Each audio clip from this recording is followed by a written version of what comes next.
देख रहे हैं एसपीएन 9 न्यूज। एसपीएन 9 न्यूज में आपका स्वागत है।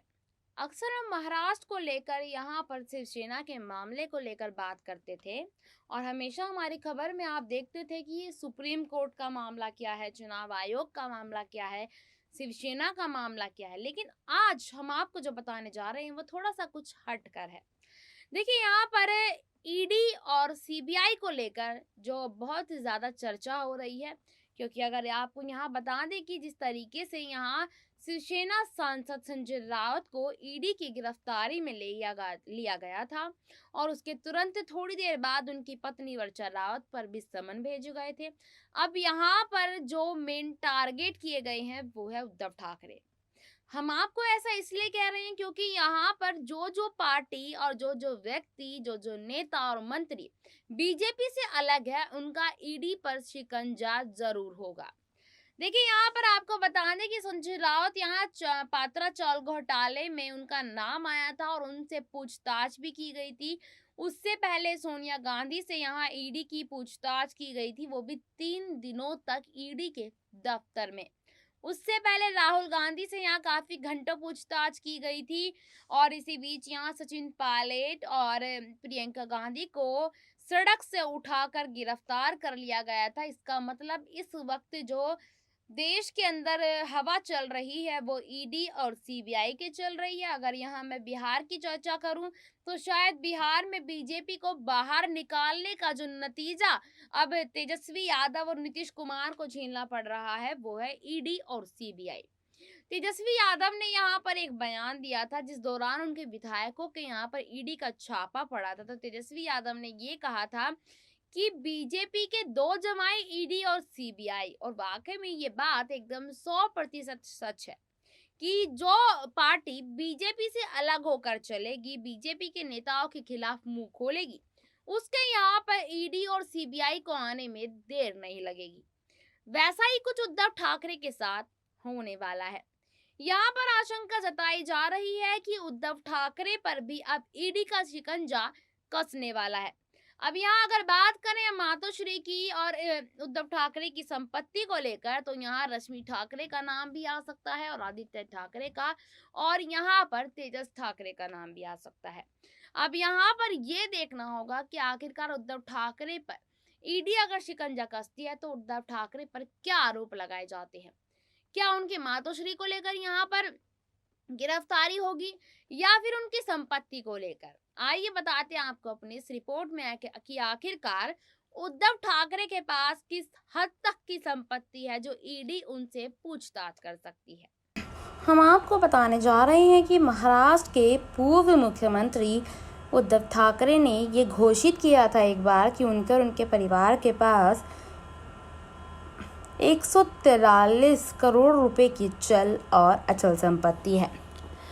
हालांकि वह किसी कार के मालिक नहीं है। ठाकरे पर कर्ज समेत 15 करोड़ रुपए की देनदारियां भी हैं।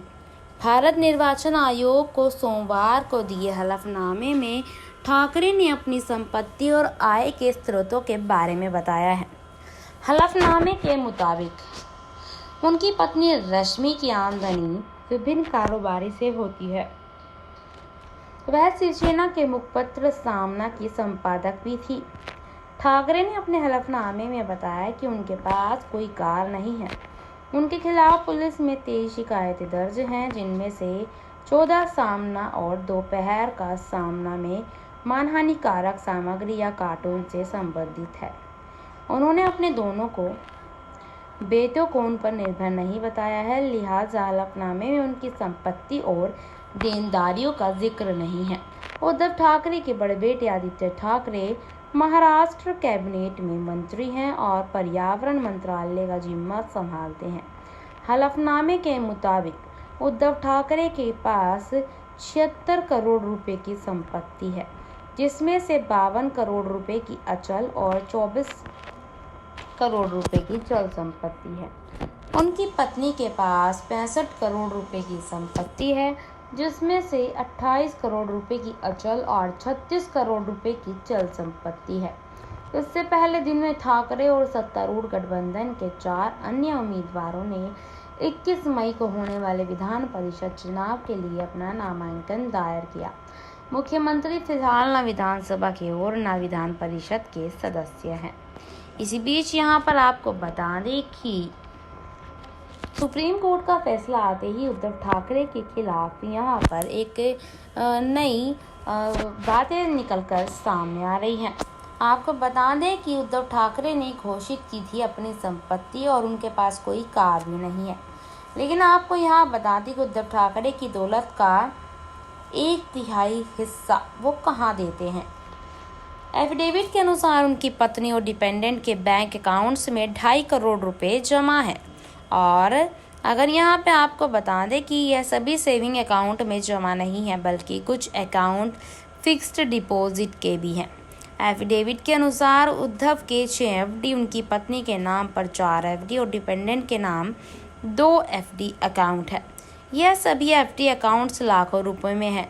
अंदाज़ा लगा सकते हैं कि 2 साल के बाद इन एफडी की वैल्यू काफ़ी बढ़ चुकी होगी। मौजूदा समय में एफडी रेट्स में अच्छी खासी बढ़ोतरी देखने को मिल सकती है।